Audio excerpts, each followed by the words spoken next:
밤에 장막이 드리워진 서울의 스카이라인을 배경으로 고층 빌딩의 화려한 연회장은 현란한 불빛과 음악, 그리고 사람들의 활기찬 웃음소리로 가득 차 있었다.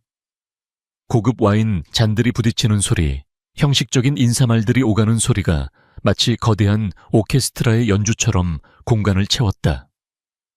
그러나 이 모든 화려함 속에서 이세하윤이라는 이름의 여성은 고독한 섬처럼 홀로 서 있었다. 그녀의 눈빛은 연회장의 시끌벅적함과는 동떨어진 깊은 사색에 잠겨 있었다. 그녀는 건축 디자인팀의 수석 디자이너로서 오늘 이 파티는 그녀의 일생일대의 역작인 미래도시 프로젝트의 최종 승인을 축하하는 자리였다.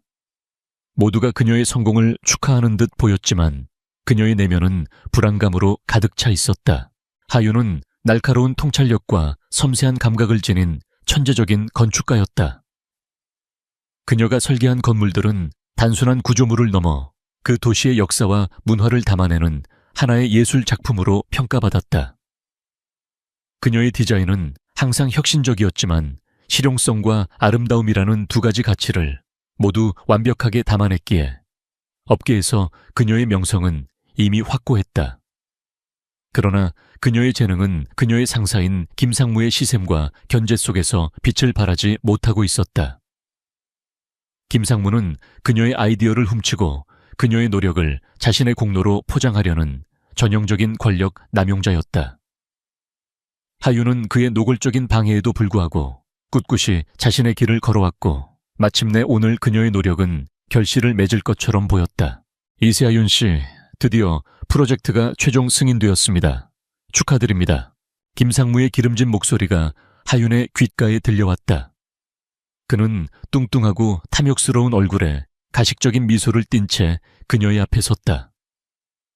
그의 손에는 샴페인 잔이 들려 있었고 그의 눈빛은 축하보다는 마치 먹이를 노리는 짐승의 그것과 더 가까웠다. 하윤은 본능적으로 그의 불쾌한 시선을 피하려 했지만 그럴 수 없었다. 그녀는 평정심을 유지하며 고개를 숙여 인사했다. 상무님 덕분입니다. 감사합니다. 하하하하 뭘요. 다 하윤 씨의 능력 덕분이죠. 하지만 중요한 건 이 프로젝트를 완수하기 위해선 앞으로도 우리의 긴밀한 협력이 필요하다는 겁니다. 김상무는 긴밀한 협력이라는 단어를 강조하며 그녀의 어깨에 불쾌한 손을 올렸다. 하윤은 억지로 미소를 지으며 그의 손을 피했다. 그녀는 이미 그의 속셈을 꿰뚫고 있었다. 김상무는 이 프로젝트를 통해 자신의 입지를 다지고 그녀의 재능을 완전히 소유하려는 속셈이었다. 그는 프로젝트의 최종 단계에서 하윤을 배제하고 자신의 이름을 올리려 할 것이 분명했다. 하윤 씨, 오늘 같은 날 우리끼리 한잔 해야죠. 그는 그녀의 손에 샴페인 잔을 쥐어주려 했다. 하윤은 정중하게 거절했다. 상무님, 죄송하지만 전 술을 잘 못해서요. 에이, 무슨 소리입니까? 오늘 같은 날 한 잔 정도는 괜찮아요. 이거 제가 특별히 준비한 겁니다. 최고급 샴페인이에요. 그의 목소리는 부드러웠지만 그 안에는 거절할 수 없는 강압적인 기운이 서려 있었다. 하윤은 어쩔 수 없이 잔을 받아들였다. 그녀는 김상무의 끈질김을 잘 알고 있었다. 만약 여기서 그를 거슬렀다가는 프로젝트 전체가 위험에 빠질 수도 있었다. 그녀는 그의 시선을 피해 잔에 담긴 샴페인을 홀짝 마셨다. 톡 쏘는 탄산과 달콤한 맛이 입안에 퍼졌다. 잔을 비운 후 얼마 지나지 않아 하윤은 자신의 몸에 이상한 기운이 흐르는 것을 느꼈다. 평소와 달리 몸이 걷잡을 수 없이 뜨거워지고 시야가 흐릿해지기 시작했다. 그녀는 심장이 미친 듯이 뛰는 것을 느끼며 본능적으로 불안감을 느꼈다. 이건 술 기운이 아니야. 그녀는 직감했다. 누군가 그녀의 잔에 무언가를 탔다는 것을. 하윤은 김상무를 쳐다보았다. 그의 얼굴에는 잔인하고 승리에 도취된 미소가 번져 있었다. 그녀의 의심은 확신으로 바뀌었다. 그는 그녀를 제거하기 위해 이런 비열한 수단을 사용한 것이었다. 하윤 씨 괜찮습니까? 얼굴이 많이 빨개졌군요. 제가 좀 과했나 봅니다. 김상무는 가식적인 걱정을 가장하며 그녀의 허리를 감쌌다. 그의 손길은 끈적거리고 불쾌했다. 하윤은 그의 손을 뿌리치고 싶었지만 온몸에 힘이 풀려 그럴 수 없었다. 그녀의 의식은 마치 안개 속을 헤매는 것처럼 흐릿해지고 있었다. 상무님, 이건... 하하하하, 괜찮습니다. 이쪽으로 가시죠. 할 이야기가 좀 있습니다. 중요한 계약서도 마저 작성해야 하고요. 김상무는 그녀를 부축하며 연회장 구석의 비밀 통로로 이끌었다. 그녀의 몸은 마치 소민형처럼 무기력했다. 그녀는 마지막 남은 이성으로 저항하려 했지만 몸은 전혀 말을 듣지 않았다. 안 돼. 이러면 안 되는데. 그녀의 머릿속에는 마지막 경고음이 울렸다. 그녀는 자신의 모든 것을 걸고 지켜온 프로젝트를 이렇게 빼앗길 수는 없었다. 그녀의 노력이 한순간에 물거품이 될 위기에 처한 것이다. 그녀의 의식은 점차 희미해졌고 마지막으로 그녀의 눈에 들어온 것은 김상무의 탐욕스러운 웃음과 복도 끝에 희미하게 비치는 호텔 객실의 문이었다. 하윤은 무거운 머리를 부여잡고 눈을 떴다. 온몸의 근육이 욱신거렸고 머릿속은 지난밤의 기억들이 파편처럼 흩어져 있었다. 그녀의 눈앞에 펼쳐진 광경은 지난밤의 연회장과는 전혀 달랐다. 그녀는 낯선 방에 누워 있었다.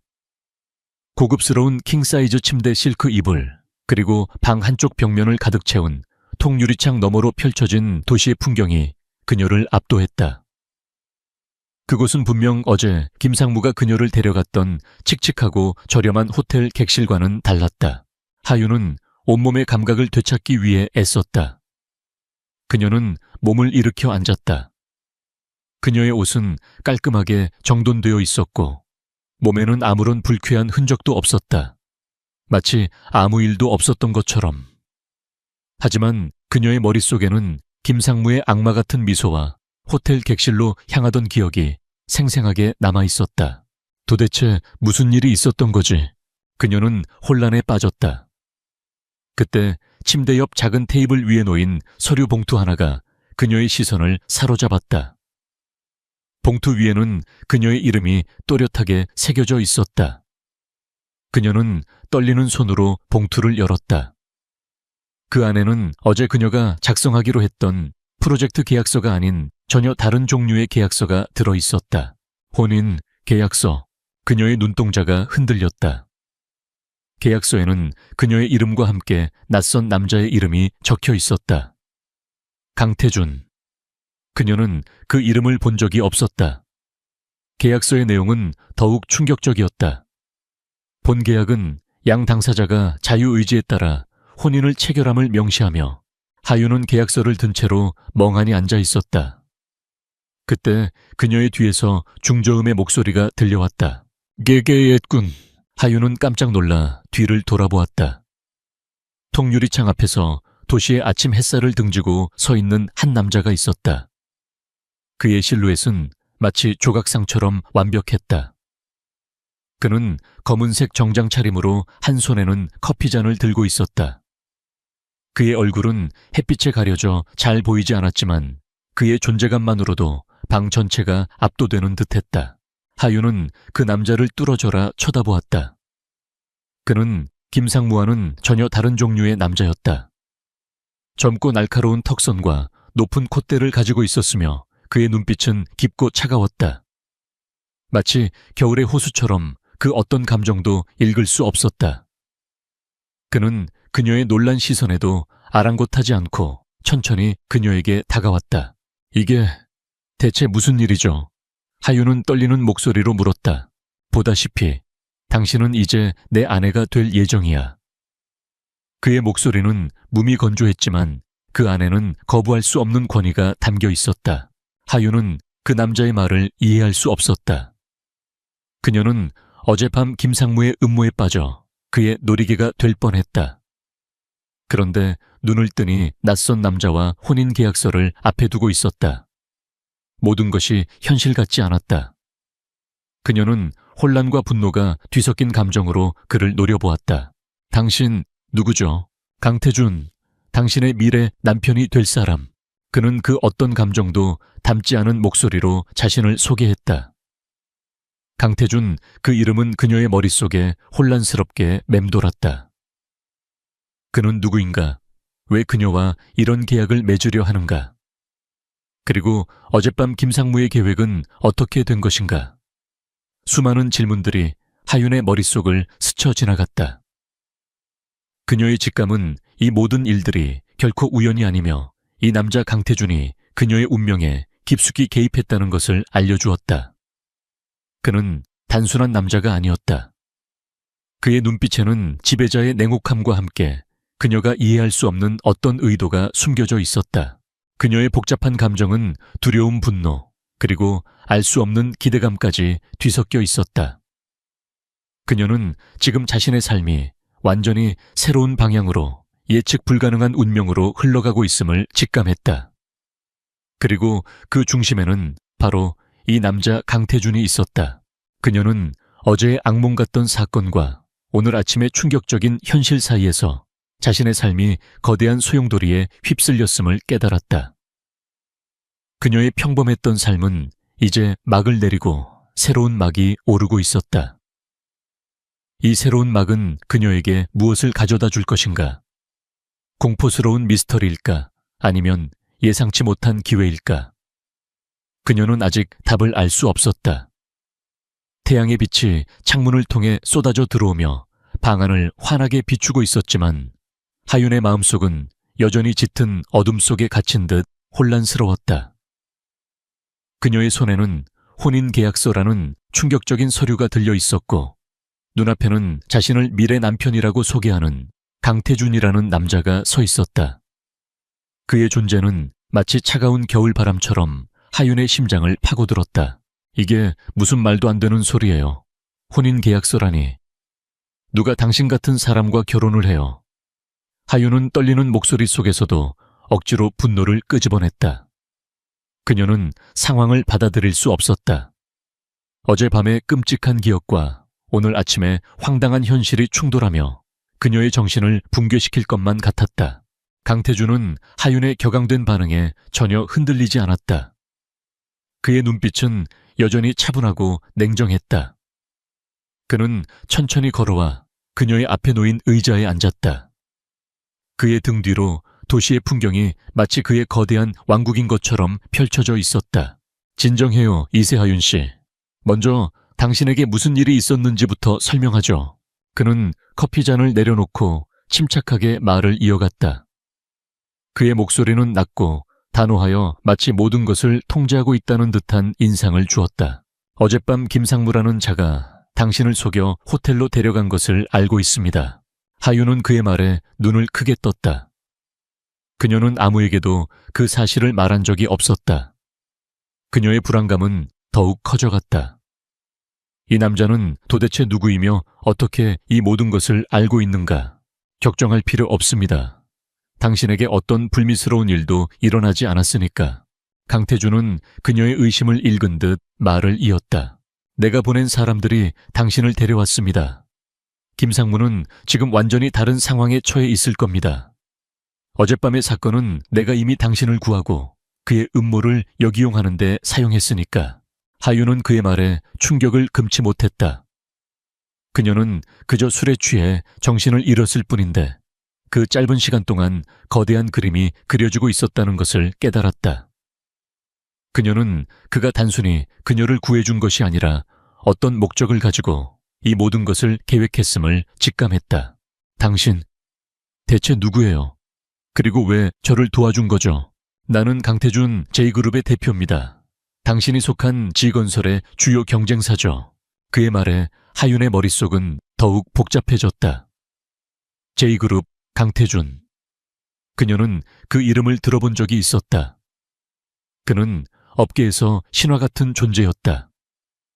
젊은 나이에 그룹을 물려받아 수십 년 동안 정체되어 있던 회사를 단숨에 재계순위 상위권으로 끌어올린 천재적인 경영인이었다. 그는 냉철한 판단력과 뛰어난 통찰력으로 유명했지만 동시에 비정하고 냉혹하다는 평판도 함께 가지고 있었다. 그의 행동은 항상 예측 불가능했으며 그의 적들은 한순간에 몰락하곤 했다. 그런 그가 왜 자신에게 손을 내밀었을까? 김상무는 오래전부터 나의 목표였습니다. 그는 불법적인 수단과 권력 남용으로 자신의 배를 채워왔고 그의 비리는 나뿐만 아니라 수많은 사람들의 삶을 망가뜨렸습니다. 당신의 미래도시 프로젝트 역시 그의 탐욕의 희생양이 될 뻔했죠. 하윤은 그의 말을 들으며 지난날의 고통과 분노가 다시 떠올랐다. 김상무는 그녀의 디자인을 훔치고 그녀의 공을 가로채려 했으며 급기야는 그녀의 인생까지 망가뜨리려 했다. 그녀는 치를 떨며 주먹을 꽉 쥐었다. 그럼 당신은 저를 이용하려는 겁니까? 하윤의 목소리가 한층 더 날카로워졌다. 이용이 아니라 거래입니다. 강태준은 단호하게 말했다. 상호 이익을 위한 거래. 나는 당신을 김상무로부터 구해냈고 이제 당신에게 그를 완전히 끝장낼 기회를 주려는 겁니다. 그는 테이블 위에 놓인 계약서 한 부를 하윤의 앞으로 밀어놓았다. 이것이 그 거래의 조건입니다. 하윤은 떨리는 손으로 계약서를 다시 들여다보았다. 혼인계약서. 그녀는 믿을 수 없다는 듯 그를 쳐다보았다. 왜 하필 결혼이어야 하죠? 다른 방법은 없나요? 이세하윤 씨, 당신이 김상무의 음모에 빠진 것은 단순히 운이 나빠서가 아닙니다. 그는 당신의 뛰어난 재능을 시샘했고 당신의 성공을 막으려 했습니다. 내가 당신을 도와서 김상무를 끌어내린다 해도 당신은 다시 그와 같은 또 다른 위협에 노출될 겁니다. 업계는 약육강식의 세계니까. 강태준의 말은 현실의 냉혹함을 그대로 보여주었다. 그의 말대로 그녀는 김상무를 이긴다 해도 또 다른 김상무를 만날 수 있었다. 그녀는 자신의 능력이 충분하다고 생각했지만 거대한 권력과 조직의 비리 앞에서는 한없이 약한 존재였다는 것을 깨달았다. 하지만 내가 당신의 아내가 된다면 상황은 완전히 달라집니다. 당신은 더 이상 고립된 개인으로서 싸우지 않아도 됩니다. 나의 배경과 힘이 당신을 보호할 겁니다. 당신의 재능은 더 이상 가로채이거나 억압받지 않을 겁니다. 그리고 당신은 저를 통해 무엇을 얻으려는 거죠? 하윤은 그의 속셈을 꿰뚫으려는 듯 물었다. 당신을 통해 김상무를 무너뜨릴 결정적인 증거를 확보할 겁니다. 그리고 제2그룹이 미래도시 프로젝트를 수주할 겁니다. 이것은 단순한 프로젝트가 아니라 향후 10년간 서울의 스카이라인을 결정짓는 거대한 사업입니다. 당신의 디자인이 아니면 안 됩니다. 강태준의 솔직한 고백에 하윤은 당황스러웠지만 그의 눈빛은 흔들림이 없었다. 그는 자신의 욕망을 숨기지 않았다. 그는 그녀의 재능을 인정하고 그것을 원하고 있었다. 그러니까 당신은 저의 능력을 원하고 저는 당신의 힘을 빌려 공정하게 경쟁할 기회를 얻는다는 거군요. 맞습니다. 강태준은 그녀의 눈을 똑바로 바라보며 말했다. 그의 눈빛에는 어떤 거짓도 없었다. 그는 그녀에게 선택권을 주었다. 굴욕적인 상황에 빠져 모든 것을 잃을 것인가? 아니면 이 비정상적인 거래를 통해 자신의 모든 것을 되찾고 더 높은 곳으로 도약할 것인가?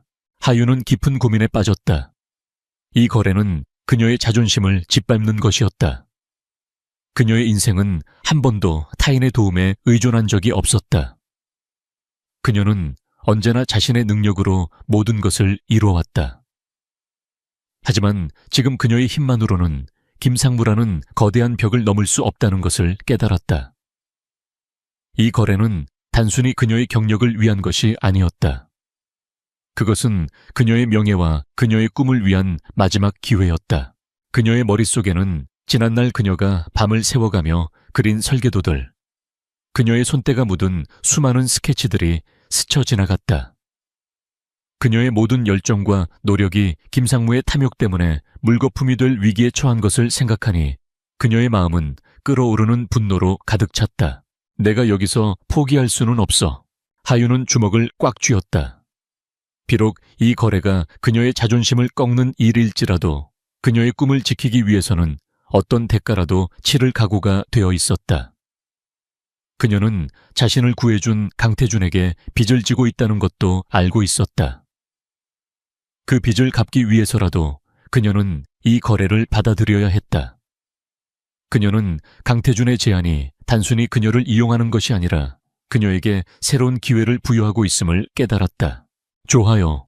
하윤은 깊은 숨을 들이쉬고 말했다. 이 계약에 서명할게요. 하지만 명심하세요. 이건 거래일 뿐이에요. 당신의 목표가 달성되고 나면 이 결혼은 끝나는 거예요. 강태준의 입가에 미세한 미소가 스쳤지만 곧 사라졌다. 그는 고개를 끄덕였다. 물론이죠. 계약서에도 그렇게 명시되어 있습니다. 그녀는 펜을 들고 떨리는 손으로 계약서에 자신의 이름을 서명했다. 이세하윤. 그 이름 아래 그녀는 자신의 미래를 걸었다. 계약서가 완성되자 강태준은 자리에서 일어나 그녀에게 손을 내밀었다. 환영합니다, 강기세하윤 씨. 이제 우리의 싸움이 시작되었습니다.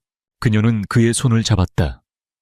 그의 손은 따뜻했지만 그 안에는 철저한 비즈니스 파트너로서의 냉기가 서려 있었다. 두 사람의 눈빛은 서로에게 향해 있었지만 그들의 마음은 아직 서로에게 닿지 않은 채였다.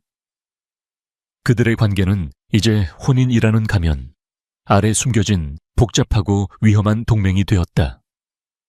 그들은 함께 김상무라는 거대한 악에 맞서 싸워야 했다. 그리고 이 싸움의 끝에서 그들의 운명은 어떻게 변할지 아무도 알 수 없었다. 결혼 발표. 그 두 단어는 하윤의 평범했던 삶을 순식간에 뒤흔들었다. 강태준과의 혼인 계약서에 서명한 지 불과 며칠 만에 J그룹의 대표인 강태준이 G건설의 수석 디자이너인 이세하윤과 결혼한다는 기사가 신문과 인터넷을 도배했다. 언론은 업계의 왕자와 숨겨진 실력파 공주의 만남, 세기의 비즈니스 결혼이라며 앞다투어 보도했다. 하지만 하윤은 이 모든 것이 꾸며진 연극이라는 것을 알고 있었다. 그녀의 진짜 역할은 신데렐라가 아니라 거대한 전쟁의 시작을 알리는 전령이었다. 강태준의 아내가 된다는 것은 단순히 이름이 바뀌는 것을 의미하지 않았다.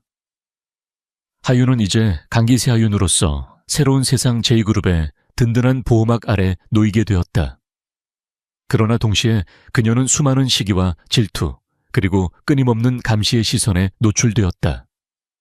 그녀의 일거수일투족은 모두의 관심사가 되었고 그녀의 과거와 현재는 파헤쳐지기 시작했다. 그녀는 그 모든 시선들을 담담하게 받아들여야 했다.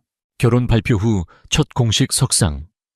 그것은 J그룹이 주최하는 자선 갈라 행사였다. 하윤은 강태준의 옆에 서서 수많은 재계 인사들과 언론인들을 마주해야 했다. 그녀는 강태준이 특별히 준비해준 우아한 드레스를 입고 있었지만 그 화려한 의상 아래로 흐르는 긴장감은 숨길 수 없었다. 그녀의 심장은 쿵쿵 뛰었지만 그녀는 강태준의 가르침대로 침착함을 유지하려 애썼다.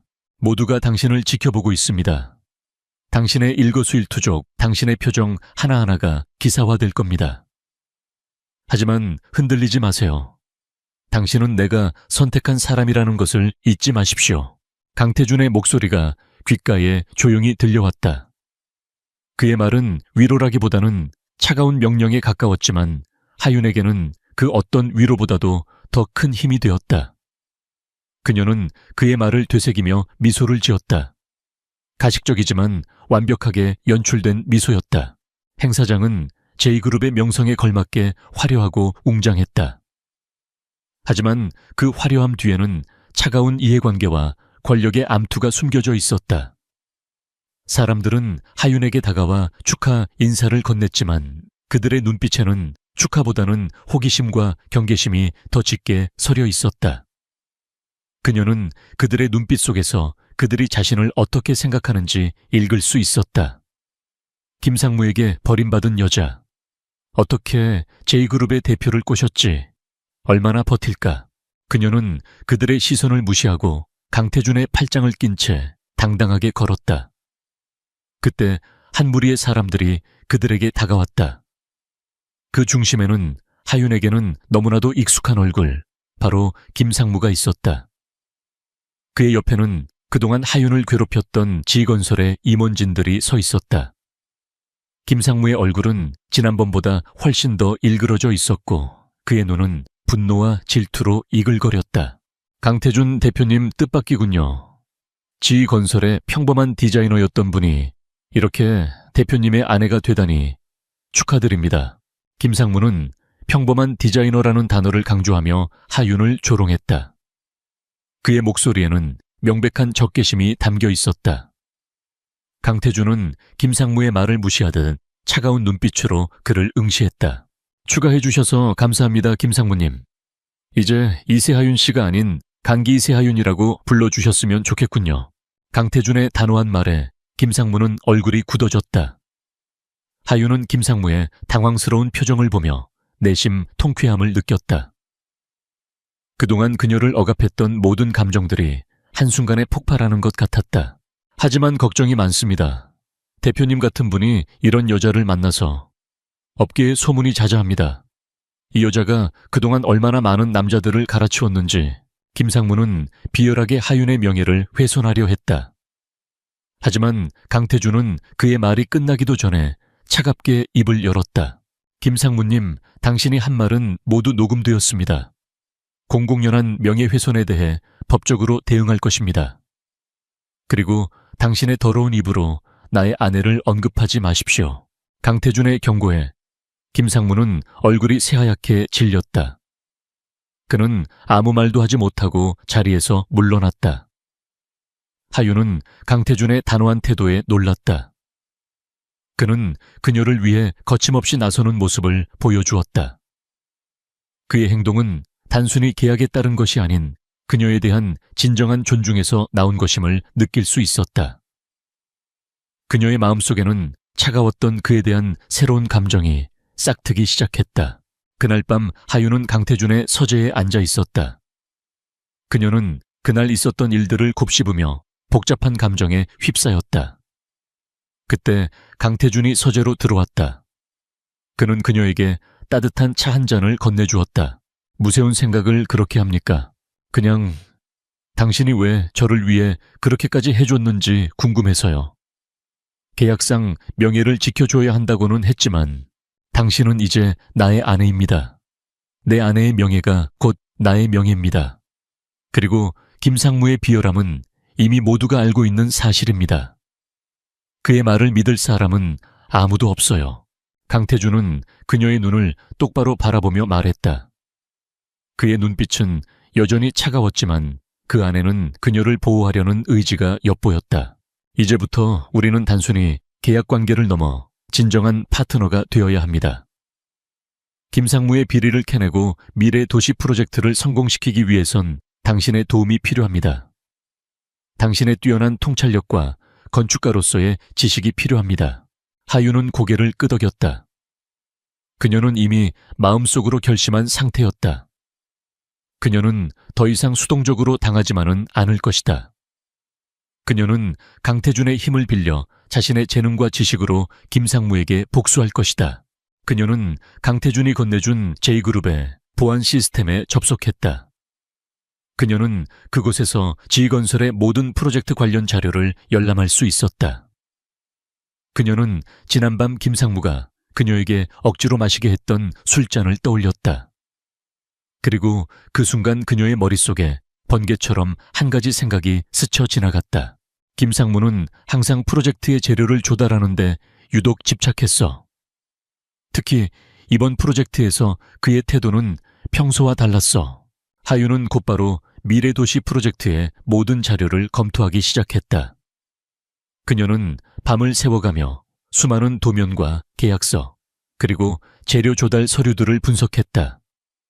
그녀는 뛰어난 기억력과 통찰력으로 모든 세부 사항을 꿰뚫어 보았다. 그리고 새벽녘 마침내 그녀는 한 가지 결정적인 단서를 발견했다. 미래 도시 프로젝트의 주요 건축 재료인 특수 강화 유리의 조달 비용이 다른 재료에 비해 비정상적으로 높게 책정되어 있었다. 그리고 그 유리를 납품하는 회사는 디케미컬이라는 이름의 작은 회사였다. 하윤은 D케미컬이라는 이름을 들어본 적이 없었다. 하지만 그녀는 직감했다. 이 회사는 김상무의 차명 회사이거나 혹은 그의 비자금이 오가는 통로일 가능성이 높았다. 하윤은 곧바로 강태준에게 이 사실을 알렸다. 강태준은 그녀의 보고를 듣고 놀라움을 금치 못했다. 당신은 정말 대단하군요. 이 방대한 자료 속에서 단 하루 만에 이런 중요한 단서를 찾아내다니. 하지만 이게 전부가 아닙니다. D케미컬이라는 회사가 실제로는 존재하지 않을 가능성도 있습니다. 혹은 서류상의 회사일 뿐일 수도 있고요. 강태준의 얼굴에 미소가 번졌다. 그것은 승리를 예감하는 사냥꾼의 미소였다. 좋습니다. 이세하윤 씨, 이제 우리의 다음 목표는 D케미컬이라는 회사의 실체를 파악하는 겁니다. 당신의 뛰어난 통찰력 덕분에 우리는 이미 한 걸음 앞서 나가고 있습니다. 하윤은 강태준의 눈빛에서 강한 신뢰와 존경을 읽을 수 있었다. 그 순간 그녀는 단순한 계약 관계를 넘어 그와 함께하는 이 싸움이 그녀에게 얼마나 큰 의미가 있는지 깨달았다. 그녀는 더 이상 혼자가 아니었다. 그녀에게는 그녀의 재능을 인정하고 그녀의 힘을 믿어주는 강태준이라는 든든한 파트너가 있었다. 그리고 그녀는 그와 함께라면 어떤 어려움도 극복할 수 있을 것 같았다. 그들의 동맹은 이제 시작이었지만 그 끝은 김상무의 몰락과 그녀의 진정한 승리가 될 것이라는 확신이 들었다. 김상무는 거울 앞에 서서 일그러진 자신의 얼굴을 노려보았다. 신문 한 면에 대문짝만하게 실린 강태준과 하윤의 결혼 기사가 그의 눈을 찌르는 듯했다. 그의 옆에는 그동안 그의 비리를 묵인하며 이익을 챙겼던 몇몇 임원들이 서 있었다. 그들의 얼굴은 공포와 분노로 일그러져 있었다. 어떻게 이런 일이 이세하윤 그 계집애가 감히 J그룹 대표의 아내가 되다니. 김상무는 분노에 못 이겨 테이블 위에 유리잔을 바닥에 내던졌다. 유리 파편이 사방으로 튀었고 방 안의 긴장감은 극에 달했다. 상무님, 그 강태준이라는 자가 우리의 뒤를 캐고 있는 것 같습니다. 어제 상무님이 직접 나서서 하윤을 모욕했던 사건도 모두 녹취되었다고 하더군요. 우리에게 불리하게 작용할 겁니다. 한 임원이 떨리는 목소리로 말했다. 김상무는 격렬하게 고개를 저었다. 강태준이 아무리 J그룹의 대표라 한들 그는 아직 우리 G건설 내부 사정에 대해 아는 것이 없을 겁니다. 우리가 그를 상대로 겁먹을 필요는 없어. 오히려 지금이 기회야. 이세하윤이라는 여자를 철저히 매장시켜야 돼. 그녀의 명예를 실추시키고 그녀의 작품을 모두 깎아내려야 해. 그러면 강태준도 그녀를 버릴 수밖에 없을 거다. 그는 악마 같은 미소를 지으며 자신의 계획을 털어놓았다. 첫째, 그들은 언론을 통해 하윤이 과거에 저지른 것처럼 꾸민 표절 의혹을 흘릴 것이다. 둘째, 그들은 하윤이 참여했던 기존 프로젝트들의 약점을 찾아내 대중에게 공론화시킬 것이다. 그리고 마지막으로 그들은 J그룹의 핵심 프로젝트에 치명적인 타격을 입힐 계획을 세웠다. 하윤과 강태준은 김상무의 방역이 시작되었다는 것을 곧 알게 되었다. 언론은 연일 신데렐라의 과거, 천재 건축가의 표절 의혹 등의 자극적인 기사를 쏟아냈다. 하윤의 과거 프로젝트들은 의도적으로 부정적인 시각에서 재해석되었고 그녀의 명성은 하루아침에 땅에 떨어졌다. 당신은 이세하윤이 아닌 간기세하윤입니다. 간기세하윤은 표절을 하지 않습니다. 강태준은 하윤이 흔들리지 않도록 그녀를 다독였다. 그는 그녀에게 모든 증거 자료를 건네주며 말했다. 이것은 당신이 디자인했던 모든 프로젝트의 원본 자료입니다. 당신의 능력에 대해서는 내가 보증합니다. 하지만 이 싸움은 단순히 우리의 명예를 되찾는 싸움이 아닙니다. 이것은 김상무라는 거대한 악과 싸우는 정의의 싸움입니다. 당신의 의지가 흔들려서는 안 됩니다. 하윤은 강태준의 말에 깊은 감명을 받았다. 그는 단순한 비즈니스 파트너를 넘어 그녀의 가장 든든한 아군이 되어주고 있었다. 그녀는 그의 눈빛에서 흔들리지 않는 신뢰를 읽을 수 있었다. 그 신뢰는 그녀가 모든 어려움을 극복할 수 있는 힘이 되었다. 고마워요, 강태준 씨. 흔들리지 않겠습니다. 그들의 비열한 공격이 거세질수록 우리의 승리는 더 가까워질 테니까요. 그들은 함께 밤늦게까지 김상무의 공격에 대한 대응책을 논의했다. 강태준은 언론에 반박 자료를 배포하고 법적 대응을 준비했다. 하윤은 자신이 직접 설계했던 프로젝트들의 기술적 우수성을 설명하며 김상무의 의혹 제기가 얼마나 허구에 기반했는지 논리적으로 반박하는 자료를 준비했다. 그들의 협력은 점차 완벽한 팀워크를 만들어냈다. 한편 김상무의 공격은 단순한 언론 플레이에 그치지 않았다. 그들은 J그룹의 미래 항공 프로젝트의 핵심 부품인 초경량 합금의 납품을 방해했다. 납품업체는 갑자기 계약을 파기했고 프로젝트 전체가 지연될 위기에 처했다. 강태준은 이 모든 배후에 김상무가 있다는 것을 직감했다. 강태준 씨, D케미컬이라는 회사가 납품하는 특수 강화 유리말이에요. 혹시 이 회사가 초경량 합금도 생산할 수 있는지 조사해봤어요. 하윤이 문득 떠오른 생각에 물었다. 강태준은 그녀의 말에 놀란 표정을 지었다. 초경량 합금은 특수한 기술을 필요로 하는 분야입니다. D케미컬이라는 작은 유령 회사가 그런 기술력을 가지고 있을 리가. 그렇죠. 하지만 납품 서류에 적힌 D케미컬의 주소가 실제로는 허위 주소일 가능성이 높아요. 제가 조사해보니 그 주소는 G건설의 자재 창고와 가까운 곳에 위치한 폐쇄된 공장 부지더라고요. 하윤의 말에 강태준은 무릎을 쳤다. 그렇다면 김상무는 그곳을 불법적인 거래 장소로 이용하고 있을 겁니다. 초경량 합금의 납품을 방해한 것도 우리에게 이 합금을 불법적인 방법으로 조달하게 유도하여 약점을 잡으려는 속셈이었던 겁니다. 두 사람은 즉시 폐쇄된 공장 부지로 향했다. 밤이 깊은 시간 공장 주변은 인기척 하나 없이 을씨년스러웠다. 하윤과 강태준은 주변을 조심스럽게 살폈다. 공장 건물은 오래되어 허물어져 있었지만 안쪽에서는 희미한 불빛이 새어나오고 있었다. 그들은 몰래 건물 안으로 잠입했다. 그곳은 D케미컬이라는 이름의 회사가 아니라 G건설의 자재 창고와 연결된 불법적인 거래소였다.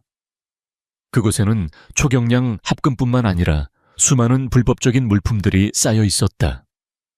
그들은 창고 안쪽에서 김상무의 목소리를 들을 수 있었다. 이 합금을 J그룹의 프로젝트에 납품하면 안 된다. J그룹은 이 합금을 얻기 위해 우리에게 무릎 꿇을 수밖에 없을 것이다. 그러면 우리는 그들을 마음대로 흔들 수 있다. 그의 옆에는 D케미컬의 대표로 보이는 남자가 서 있었다. 그는 김상무의 말을 들으며 굽실거렸다. 하윤과 강태준은 그들의 대화를 모두 녹음했다.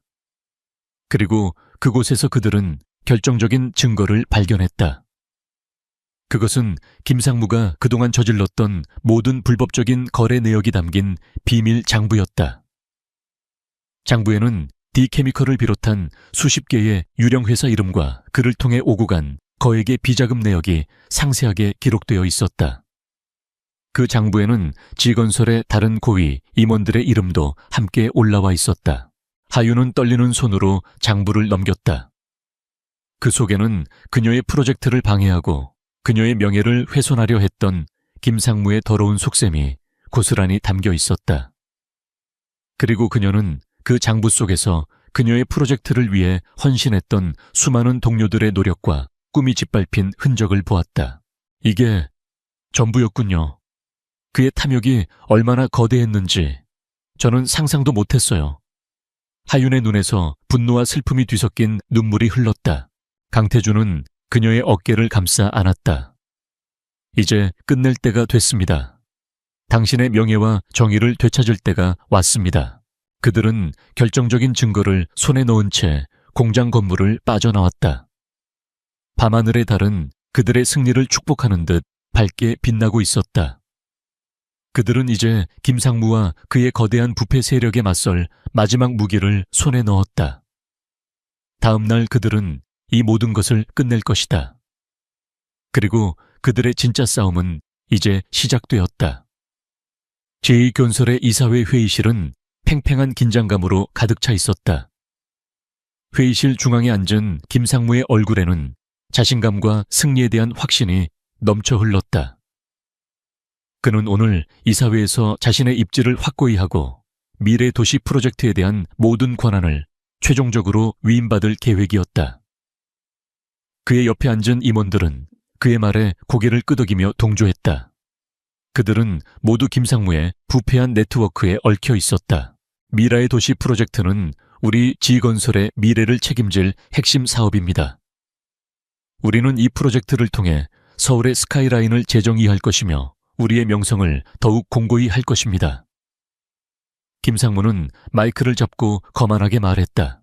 그는 하윤의 디자인을 자신의 것인 양 포장하며 자신의 탁월한 비전과 리더십 덕분에 이 프로젝트가 가능했다고 주장했다. 그의 연설은 길고 지루했지만 이사들은 아무도 이의를 제기하지 않았다. 그들의 침묵은 김상무의 권력이 얼마나 막강한지를 보여주는 증거였다. 이제 더 이상 할 이야기가 없다면 이 프로젝트의 모든 권한을 김상무에게 위임하는 안건을 의장이 의결을 진행하려던 그 순간 회의실의 문이 요란한 소리를 내며 열렸다. 모든 이사들의 시선이 문으로 향했다. 문개는 강태준과 하윤이 함께 서 있었다. 그들의 등장에 회의실은 순식간에 정적이 흘렀다. 김상무의 얼굴은 경악과 분노로 물들었다. 강태준 대표님, 그리고 강기세 하윤 씨, 무슨 일이십니까? 이사회는 외부인의 출입이 금지된 곳입니다. 김상무는 떨리는 목소리로 그들을 막아섰다. 강태준은 그의 말을 무시하듯 성큼성큼 회의실 안으로 들어섰다. 하윤은 그의 옆에 섰고 그녀의 눈빛은 흔들림 없이 단호했다. 김상무님, 당신이 마지막 승리를 만끽하기 전에 우리가 보여줄 것이 좀 있습니다. 강태준은 차가운 목소리로 말했다. 이 회의실은 지금부터 모든 외부 기록이 차단됩니다. 이제부터 우리는 진실만을 이야기할 것입니다. 강태준의 말에 의장은 당황했지만 그의 막강한 권력 앞에서 아무 말도 하지 못했다. 강태준은 하윤에게 눈짓을 보냈다. 하윤은 침착하게 앞으로 나섰다. 그녀는 준비해온 서류와 녹음 파일을 테이블 위에 올려놓았다. 김상무님, 당신은 미래도시 프로젝트의 모든 권한을 위임받기를 원하셨습니다. 하지만 그 전에 이 프로젝트에 숨겨진 진실에 대해 모두가 알아야 한다고 생각합니다. 무세운 소리야. 그 더러운 입 다물지 못해. 너 따위가 감히 이 신성한 이사회에서. 김상무는 분노에 찬 목소리로 하윤의 말을 끊었다. 조용히 하십시오. 강태준이 단호하게 말했다. 이세하윤 씨는 지건설의 공식적인 디자이너였으며 지금은 나의 아내입니다. 그녀는 이 프로젝트에 대해 발언할 자격이 충분합니다. 하윤은 김상무의 격렬한 반응에도 불구하고 흔들리지 않았다. 그녀는 준비해온 음성 녹음 파일을 재생했다. 녹음 파일에서는 김상무가 D케미컬이라는 유령 회사와 함께 불법적인 거래를 논하는 목소리가 흘러나왔다. 이 합금을 J그룹의 프로젝트에 납품하면 안 된다. J그룹은 이 합금을 얻기 위해 우리에게 무릎 꿇을 수밖에 없을 것이다. 회의실의 모든 이사들은 충격에 빠졌다. 그들은 김상무가 J그룹의 프로젝트를 방해하고 있었다는 사실에 경악했다. 김상무는 얼굴이 하얗게 질린 채 변명할 말을 찾지 못했다. 말도 안 돼, 조작된 거야. 그건 내 목소리가 아니야. 김상무는 격렬하게 소리쳤다. 하윤은 그런 그를 차갑게 바라보며 다음 증거를 꺼냈다. 그렇다면 이것은 어떻습니까? D케미컬이라는 유령 회사를 통해 당신이 만든 비자금 장부입니다. 이 장부에는 당신의 이름뿐만 아니라 이 자리에 계신 몇몇 분들의 이름도 함께 올라와 있습니다. 그녀는 테이블 위로 비밀 장부를 던졌다. 장부가 펼쳐지자 그 안에는 빼곡하게 적힌 불법적인 거래 내역들과 함께 이사들의 이름이 또렷하게 보였다. 회의실은 순식간에 술렁거렸다. 이름이 언급된 이사들은 당황하며 시선을 회피했다. 이 모든 것은 조작된 것이다. 나는 당신들처럼 천박한 여자와 말을 섞을 필요가 없어. 당신이 강태준의 아내가 된 것도 결국 그의 돈을 탐했기 때문이겠지. 어젯밤, 아니, 그날 밤 호텔에서 당신이 먼저 나를 유혹하려 하지 않았나. 김상무는 마지막 발악을 하듯 하윤의 명예를 짓밟으려 했다. 그는 하윤이 지난밤 호텔에서 자신을 유혹하려다 실패하자 강태준에게 접근했다고 주장했다. 그의 눈빛은 뻔뻔함과 증오로 가득 차 있었다. 하윤은 그 순간 모든 분노와 수치심을 억누르고 침착하게 입을 열었다. 김상무님, 제가 왜 그날 밤 당신과 함께 호텔에 갔는지 말씀드리죠. 당신은 저에게 술을 마시게 했고 그 술에는 약이 들어 있었습니다. 당신은 제 정신이 혼미한 틈을 타 제가 당신의 놀이개가 되어 제 프로젝트를 빼앗기도록 만들려 했습니다. 하지만 당신의 계획은 실패했습니다. 제가 호텔 방에서 눈을 떴을 때 그곳에는 당신이 아닌 강태준 씨가 있었습니다. 하윤은 담담하게 그날 밤의 진실을 이야기했다. 그녀의 목소리에는 떨림이 없었지만 그 안에 담긴 슬픔과 분노는 모든 이들에게 고스란히 전달되었다. 그리고 이 혼인계약은 당신의 탐욕과 거짓으로부터 저를 구하기 위해, 그리고 당신의 비리를 밝혀내기 위해 맺어진 것입니다. 저는 당신의 비열한 계략에 굴복하지 않았고 강태준 씨는 저를 구해주셨습니다. 이 결혼은 당신의 거짓말과 음모를 파헤치기 위한 정당한 싸움의 시작이었습니다. 하윤의 말이 끝나자 회의실은 다시 정적이 흘렀다. 이번 정적은 침묵이 아닌 충격과 깊은 깨달음에서 오는 것이었다. 이사들은 김상무의 뻔뻔한 거짓말과 하윤의 용기 있는 고백 사이에서 진실을 보았다. 그때 강태준이 자리에서 일어섰다. 이 모든 증거들은 이미 검찰에 넘겨졌습니다. 오늘 이사회에서 김상무를 비롯한 부패 세력을 해임하고 재정감사를 실시하여 그들의 비리를 철저히 조사할 것을 제안합니다. 강태준의 단호한 제안에 이사들은 더 이상 반박할 수 없었다. 그들은 더 이상 김상무의 편에 설 수 없다는 것을 깨달았다. 그들의 손은 하나둘씩 찬성표를 던졌다. 김상무는 자신의 몰락을 직감하고 절규했다. 아니야, 이건 함정이야. 강태준, 너와 그 여자가 꾸민 짓이야. 김상무의 절규는 회의실 밖에서 대기하고 있던 경찰들의 등장으로 멈췄다. 경찰들은 김상무와 그의 부패한 임원들을 체포했다. 그는 저항하려 했지만 이미 모든 것을 잃은 그의 발버둥은 무의미했다. 하윤은 쓰러지듯 의자에 주저앉았다. 그녀의 눈에서는 뜨거운 눈물이 흘러내렸다. 그것은 슬픔의 눈물이 아니었다. 그것은 지난날의 억울함과 고통, 그리고 마침내 찾아온 정의와 승리에 대한 감격의 눈물이었다. 그녀는 강태준을 바라보았다.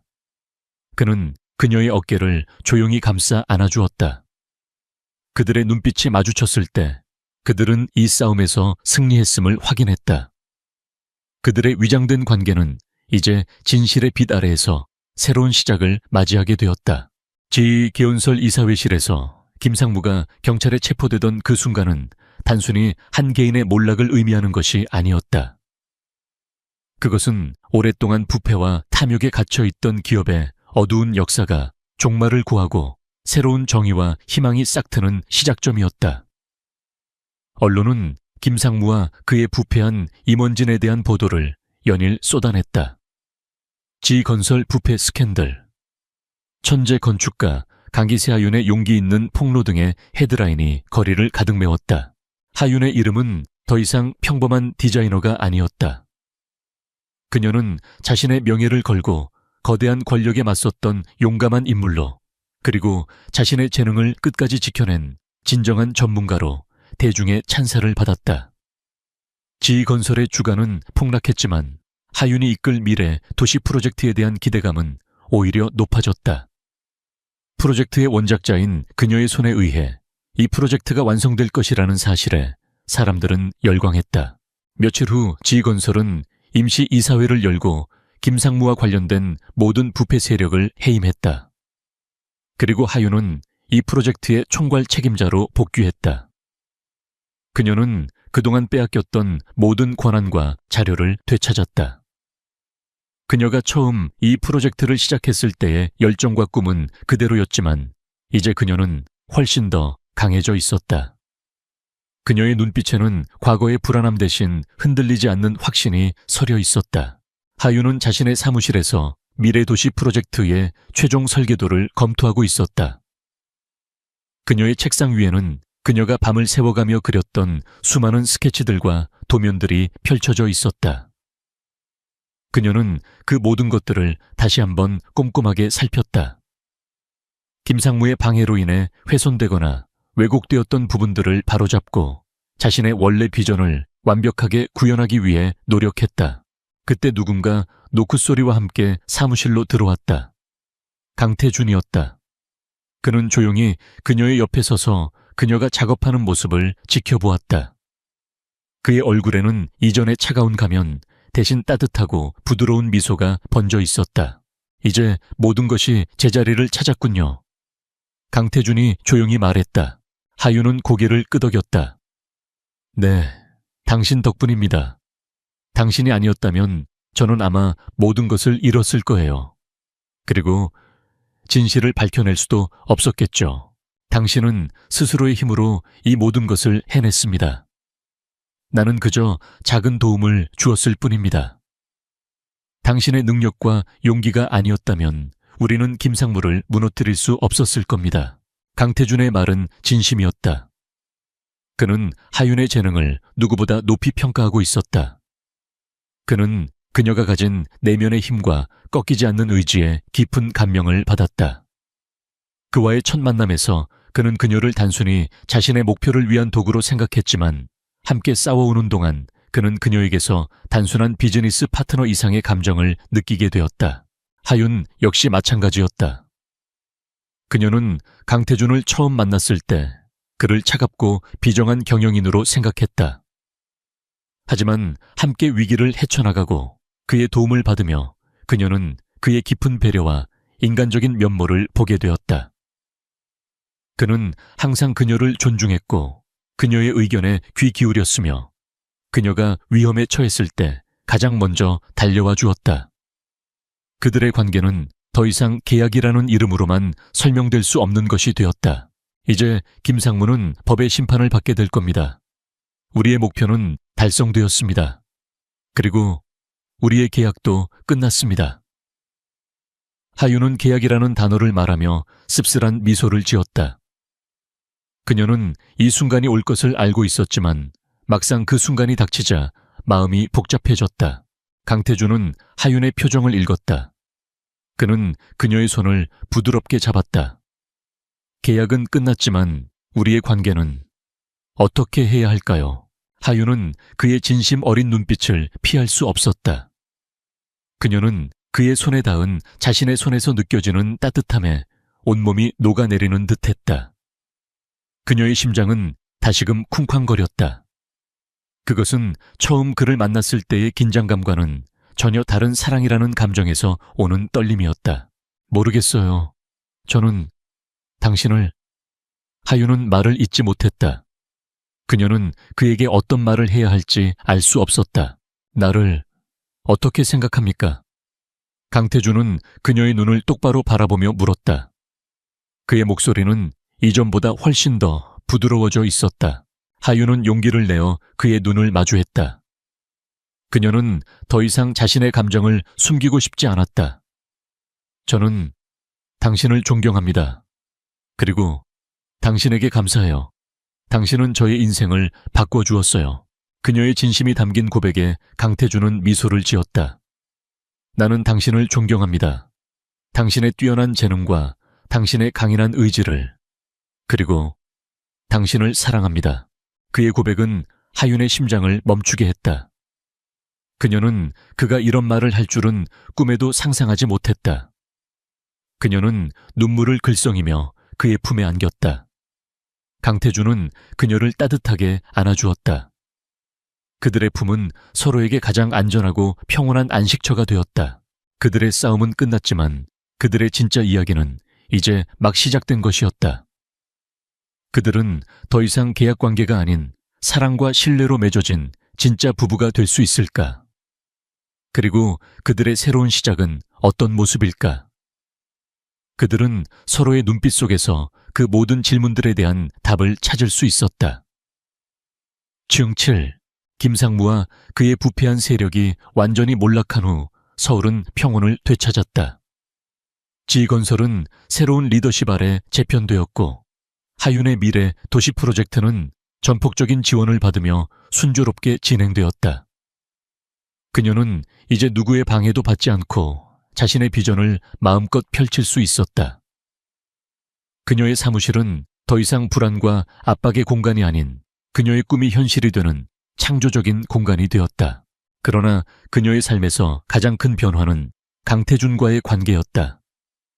김상무의 체포와 함께 그들의 혼인 계약은 더 이상 효력을 발휘할 필요가 없었다. 계약서의 마지막 조항 본 계약은 양측의 목적이 달성되는 즉시 효력을 상실한다는 조항이 바로 지금이었다. 이제 그들은 자유롭게 각자의 길을 갈 수 있었다. 하지만 그들의 마음은 이미 계약이라는 종이 한 장에 묶여 있지 않았다. 그들의 마음속에는 함께한 시간과 역경을 통해 쌓인 깊은 사랑과 신뢰가 자리 잡고 있었다. 어느 날 저녁 하윤은 강태준의 서재에 앉아 있었다.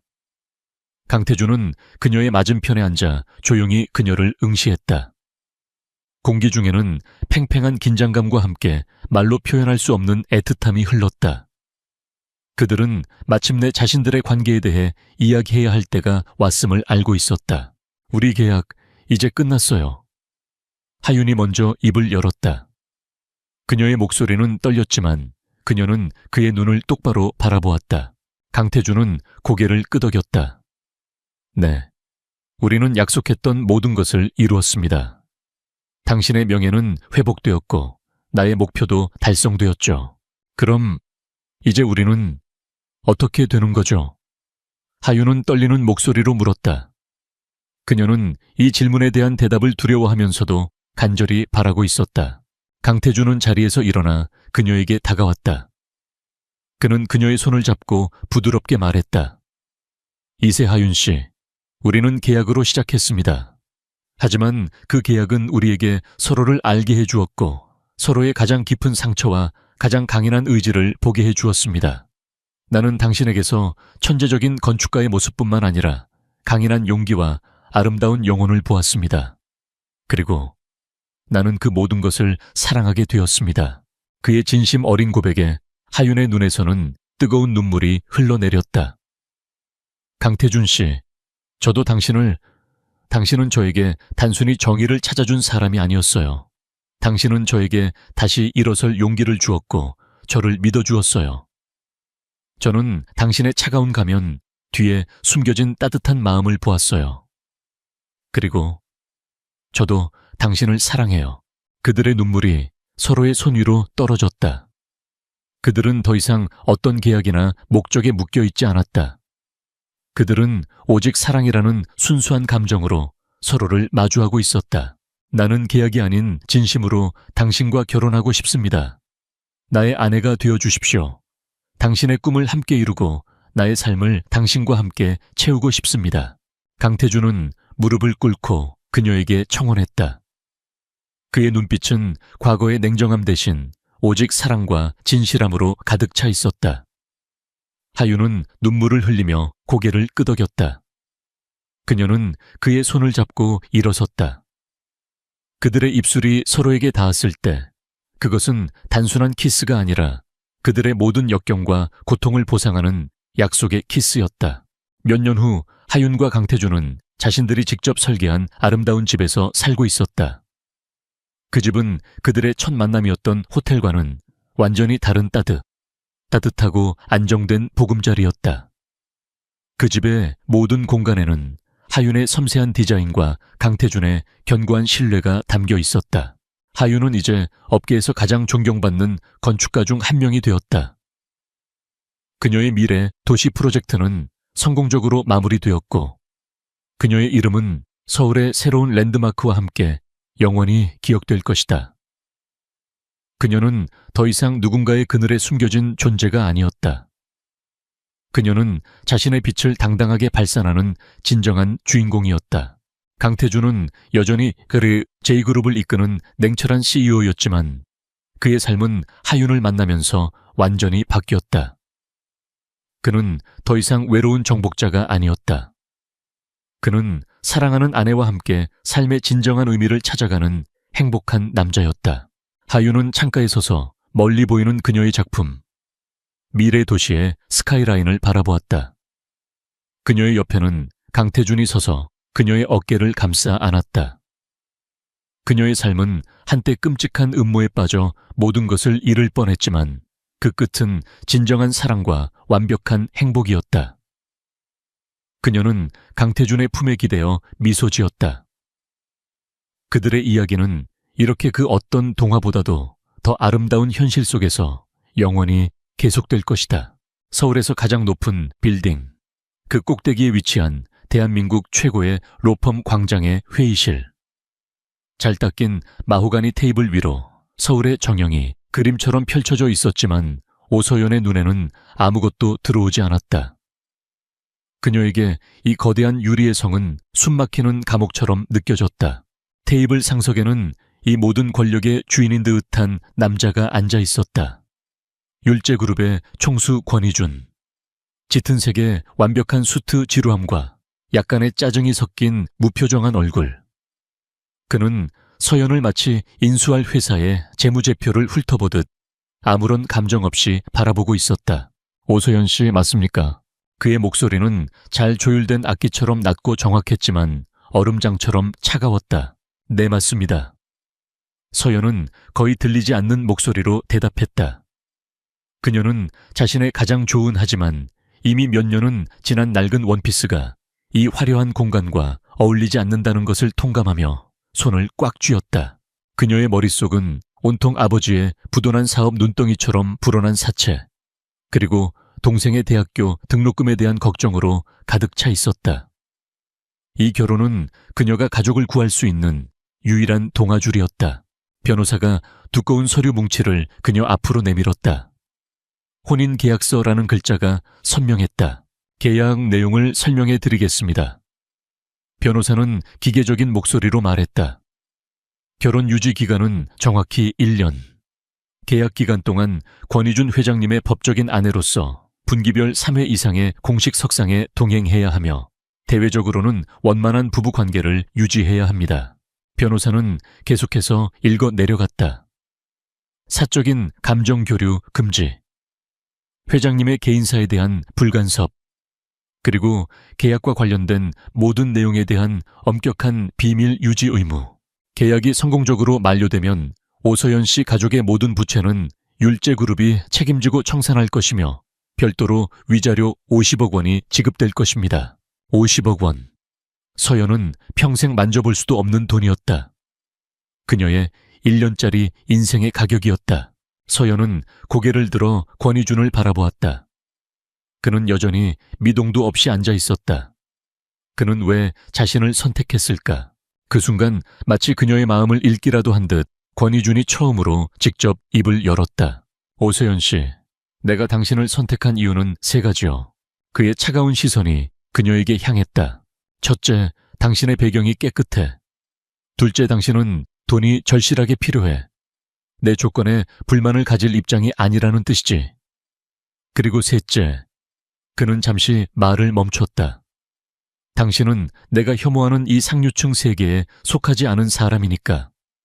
내 할아버지를 안심시켜드릴 최소한의 예의를 갖추되 내 인생의 귀찮은 그림자는 남기지 않을 완벽한 조건이야. 그의 말은 칼날처럼 그녀의 자존심을 베고 지나갔다. 할아버지. 모든 것은 그의 할아버지를 위한 것이었다. 위독하신 율제그룹의 창업주께서 유일한 손자의 결혼을 보기 전에는 눈을 감을 수 없다고 버티고 있다는 소문은 제게에 파다했다. 이 남자에게 결혼은 효도를 위한 비즈니스일 뿐이었다. 서연은 떨리는 손으로 계약서를 넘겼다. 모든 조항이 굴욕적이었지만 그녀의 머릿속에는 사채업자들에게 시달리는 어머니의 얼굴과 학업을 포기해야 할지도 모르는 동생의 얼굴이 떠올랐다. 그녀의 희생으로 가족이 평안할 수 있다면 그걸로 된 거였다. 그녀는 결심한 듯 펜을 집어들었다. 하겠습니다. 그녀의 목소리는 작았지만 단호했다. 그녀는 계약서의 마지막 장에 자신의 이름을 적어 내려갔다. 오서연이라는 세 글자를 파는 순간이었다. 서명이 끝나자마자 권희주는 자리에서 일어났다. 그는 악수조차 청하지 않았다. 그는 마치 볼일이 끝났다는 듯 자신의 충직한 최 비서에게 명령했다. 초의 비서 뒤처리해. 그 한마디를 남기고 그는 회의실을 나가버렸다.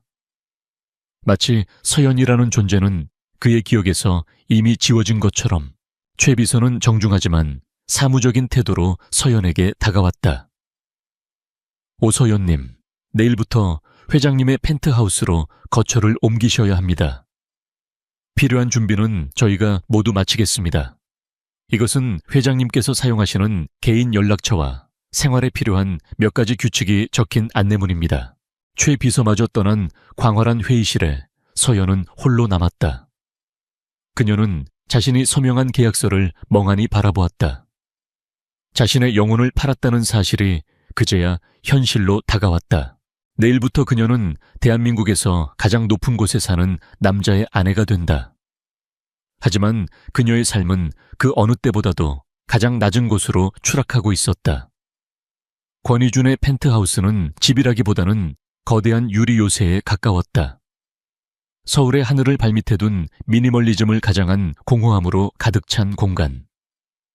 값비싼 현대 미술 작품들은 온기 없는 장식품처럼 걸려 있었고, 율제그룹의 최첨단 기술로 자동화된 시스템은 사람의 손길이 필요 없는 차가운 효율성만을 뽐내고 있었다. 사모님, 엄격해 보이는 중년의 가정부가 서연을 맞았다. 그녀는 서연을 사모님이라고 불렀지만 그 호칭에는 어떤 존중의 감정도 담겨 있지 않았다. 회장님께서는 소음과 강한 향을 싫어하십니다. 그리고 회장님의 서재와 침실은 허락 없이는 절대 출입 금지 구역입니다. 식사는 정해진 시간에 준비될 것이며 다른 필요하신 것은 제게 말씀하시면 됩니다. 그것은 환영 인사가 아닌 이 집의 규칙을 통보하는 것이었다. 서연은 자신이 이 집의 안주인이 아닌 잘 관리되어야 할 하나의 물건이 되었음을 깨달았다. 그들의 기묘한 동거 생활은 그렇게 시작되었다. 두 사람은 같은 공간에 살았지만 마치 서로 다른 차원에 존재하는 유령 같았다. 권희주는 서연이 깨기 전에 집을 나섰고 그녀가 이미 자신의 방으로 들어간 깊은 밤에 돌아왔다. 유일한 소통은 가정부를 통해 전달되는 간단한 메모나 최 비서의 사무적인 연락이 전부였다. 20명은 좋게 앉을 수 있는 거대한 식탁에서 서연은 늘 홀로 식사를 했다. 이 거대하고 차가운 요새 속에서 서연은 자신만의 작은 피난처를 만들었다. 그녀는 자신의 방 한구석에 서울의 낡은 집에서 가져온 유일한 짐인 작은 조향 도구들과 유리병들을 펼쳐놓았다.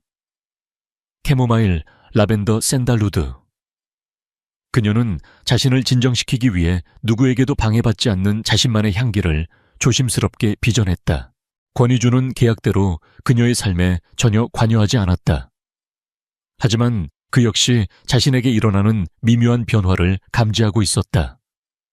지독한 스트레스로 늘 불면증에 시달렸던 그가 최근 들어 몇 년 만에 처음으로 깊은 잠을 자기 시작한 것이다.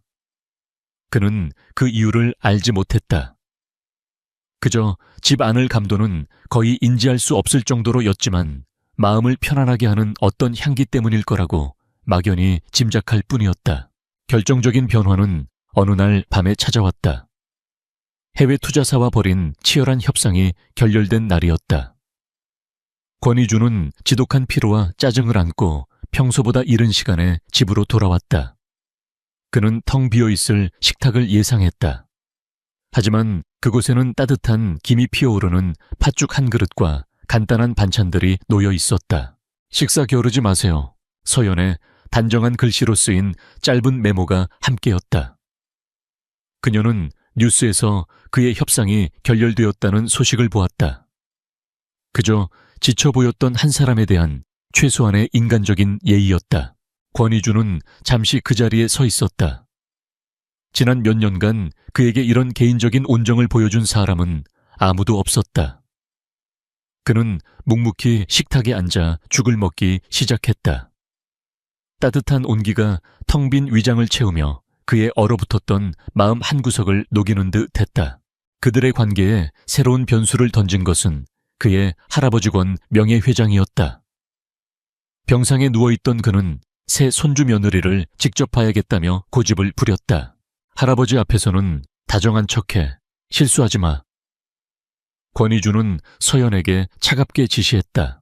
며칠 후 휠체어를 탄 권 명예회장이 펜트하우스를 방문했다. 그는 손자의 화려한 집에는 눈길도 주지 않고 오직 서연에게만 따뜻한 시선을 보냈다. 아가네가 서연이로구나. 이준희 녀석이 복이 많구나. 이렇게 곱고 착한 아이를 아내로 맞이하고 그는 서연의 손을 잡으며 그녀가 좋아하는 것, 그녀의 꿈에 대해 물었다. 서연이 조향사가 되고 싶어 한다는 말을 듣자 그는 눈을 반짝였다. 향기라, 좋은 꿈이구나. 사람의 마음을 움직이는 것은 거창한 것이 아니라 그런 작고 향기로운 것들이지. 이준희 녀석의 차가운 세상에 네가 좋은 향기가 되어주렴. 서연은 그의 진심 어린 격려에 코끝이 찡해지는 것을 느꼈다. 권 명예회장은 돌아가기 전 손자를 잠시 불렀다. 이준아 돈으로 모든 것을 살 수 있다고 착각하지 마라. 저 아이는 네가 가진 그 어떤 것보다 귀한 보석이다. 그 가치를 알아보지 못하고 놓치는 어리석은 짓은 하지 말거라. 할아버지가 돌아간 후 펜트하우스에는 다시 어색한 침묵이 흘렀다. 서연은 자신의 방으로 돌아가려 했다. 그때 권희준이 그녀를 불렀다. 잠깐만. 그는 서연의 방 한구석에 있는 작은 조향 테이블로 다가갔다. 그는 고맙다는 말 대신 전혀 예상치 못한 질문을 던졌다. 집 안에 나는 이 향, 당신이 만드는 겁니까? 그가 처음으로 그녀의 세계에 관심을 보인 순간이었다. 서연은 놀라며 고개를 끄덕였다. 권희주는 더 이상 아무 말도 하지 않았다. 그는 그저 서연의 작은 향기 왕국을, 그리고 그 왕국의 주인을 알 수 없는 복잡한 눈빛으로 바라보고 있었다. 그의 거대한 얼음, 요새는 아직 녹지 않았다. 하지만 그 견고했던 성벽에 아주 작지만 따뜻한 균열이 생기기 시작했다. 그는 이 계약 아내가 자신의 통제된 세상을 조금씩 그리고 확실하게 흔들고 있음을 느끼며 알 수 없는 불안감과 함께 기묘한 호기심에 휩싸였다. 권희준의 비서실은 대한민국에서 가장 효율적인 조직 중 하나였다. 어느 날 아침 최 비서의 보고는 간결하고 명확했다. 율제그룹이 메인 스폰서로 있는 새싹재단 후원 자선 갈라가 오늘 저녁에 열린다는 것. 그리고 권 명예회장께서 특별히 새 사모님과 함께 참석하라는 뜻을 전해왔다는 것. 권희준의 미간이 찌푸려졌다. 귀찮은 일이었다. 그는 이 결혼이 대외적으로 알려지는 것을 원치 않았지만 할아버지의 뜻을 거역할 수는 없었다. 그는 차가운 목소리로 서연에게 통보했다. 오늘 저녁에 자선 갈라가 있어. 당신도 참석해야 해. 할아버지의 뜻이다. 그는 더 이상의 설명 없이 최 비서에게 그녀의 준비를 모두 책임지라고 지시했다. 그의 태도는 마치 부하 직원에게 업무를 지시하는 것과 같았다. 잠시 후 최고급 샵의 스타일리스트 팀이 펜트하우스로 들이닥쳤다. 그들은 수십 벌의 화려한 디자이너 드레스와 번쩍이는 보석 상자들을 펼쳐놓고 서연을 마네킹처럼 대하기 시작했다. 사모님이 드레스는 이번 시즌 신상으로 사모님을 위해 특별히 공수해온 것입니다. 이 다이아몬드 목걸이가 사모님의 피부톤과 완벽하게 어울릴 겁니다. 서연은 그들의 호들갑 속에서 불편함을 느꼈다. 그녀는 이 모든 화려함의 주인이 아니었다. 그녀는 조용히 하지만 단호하게 말했다. 너무 화려한 건 저와 어울리지 않아요. 저걸로 할게요. 그녀가 선택한 것은 수많은 드레스들 중 가장 심플하고 단정한 짙은 네이비 색상의 실크 드레스였다. 보석도 과한 것들은 모두 마다하고 작은 진주 귀걸이 하나만을 골랐다. 스타일리스트들은 당황했지만 감히 그녀의 뜻을 거스를 수는 없었다. 모든 준비가 끝났을 때 서연은 완전히 다른 사람처럼 보였다. 화려하게 치장하지 않았음에도 불구하고 그녀의 단아하고 기품 있는 아름다움은 그 어떤 보석보다도 빛났다. 외출 준비를 마친 권희주는 거실로 나왔다가 그녀의 모습을 보고 순간 할 말을 잃었다. 그는 서연이 어색하게 명품을 걸친 시골 처녀처럼 보일 것이라 예상했다. 하지만 그의 눈앞에 서 있는 여자는 마치 밤하늘 그 자체처럼 깊고 우아했다. 그는 자신도 모르게 솟아오르는 감정을 무표정한 가면 뒤로 감추며 퉁명스럽게 말했다. 늦었어. 가자. 갈라가 열리는 호텔 연회장은 대한민국 상위 1%의 사교계 그 자체였다. 눈부신 샹들리에 아래 화려한 드레스를 입은 여자들과 권위적인 남자들이 거짓된 웃음을 나누고 있었다. 권희준이 모습을 드러내자 모든 카메라 플래시가 터졌다. 그는 이 모든 것에 익숙한 듯 무심하게 군중 속으로 걸어 들어갔다. 그의 팔짱을 낀 서연은 마치 사자굴에 던져진 작은 사슴처럼 위축되었다. 바로 그때 한 여자가 그들 앞으로 다가왔다. 꿀처럼 달콤하지만 독을 품은 미소를 지닌 여자. 명품 패션 브랜드를 운영하는 유성그룹의 상속녀 유채린이었다. 그녀는 모두가 권희준의 아내가 될 것이라고 예상했던 여자였다. 어머 이준씨, 오랜만이야. 유채린은 권희준에게는 다정하게 인사하며 서연은 보란듯이 무시했다. 이내 그녀는 경멸적인 시선으로 서연을 위아래로 훑어보며 말했다. 그런데 이쪽은 누구 이준씨 소개 안 해줘. 권희준은 잠시 망설였다. 하지만 할아버지와의 약속 그리고 대외적인 이미지를 위해 그는 입을 열 수밖에 없었다. 내 아내 오서연입니다. 그의 목소리는 딱딱했지만 그가 내 아내라고 말하는 순간 연회장에는 미묘한 파문이 일었다. 유채린의 얼굴이 순간 굳어졌다. 저녁이 깊어갈 무렵 권희준은 다른 기업 총수들과의 대화에 잠시 자리를 비웠다. 홀로 남겨진 서연에게 유채린과 그녀의 친구들이 다가왔다. 그들이 기다리던 순간이었다. 어머, 저 드레스는 처음 보는 브랜드네. 설마 동대문에서 사온 건 아니겠지? 아버지가 하던 공장이 망해서 빚더미에 앉았다면서 용케 이런 데는 다 오네. 대체 우리 이준 씨한테 무슨 꼬리를 친 거야? 이런 자선갈래 와봤어야 알지. 기부할 돈은 있고 없는 사람이 있는 척하는 게 제일 보기 싫더라. 독설이 비수처럼 날아와 서연의 가슴에 박혔다. 그녀는 얼굴이 창백해졌지만 울거나 도망치지 않았다. 그녀는 허리를 꼿꼿이 세우고 자신의 마지막 남은 자존심으로 버티고 있었다. 방 건너편에서 권희준은 그 광경을 보고 있었다. 그의 첫 번째 본능은 무시하라는 것이었다. 계약 조건에 따르면 그는 그녀의 감정을 책임질 의무가 없었다. 그것은 그녀가 감당해야 할 몫이었다. 하지만 그는 눈을 뗄 수 없었다. 유채린의 얼굴에 떠오른 잔인한 미소와 그 앞에서 필사적으로 존엄을 지키려는 서연의 위태로운 눈빛. 그의 머릿속에 할아버지의 목소리가 울렸다. 저 아이는 보석이다. 그 순간 권희준의 안에서 한 번도 느껴본 적 없는 차가운 분노가 끓어올랐다. 그는 조용히 무리를 가로질러 걸어갔다. 그의 등장만으로도 주변의 모든 소음이 멎었다. 그는 아무 말 없이 서연의 허리를 팔로 감아 자신의 품으로 강하게 끌어당겼다. 누구도 부정할 수 없는 완벽한 소유의 제스처였다. 그는 얼음 같은 눈으로 유채린을 똑바로 바라보았다. 유채린 씨, 그의 목소리는 위험할 정도로 조용했다. 내 아내에게 무슨 볼일이라도 있어. 아니, 그저 인사나 하려던 참이었어.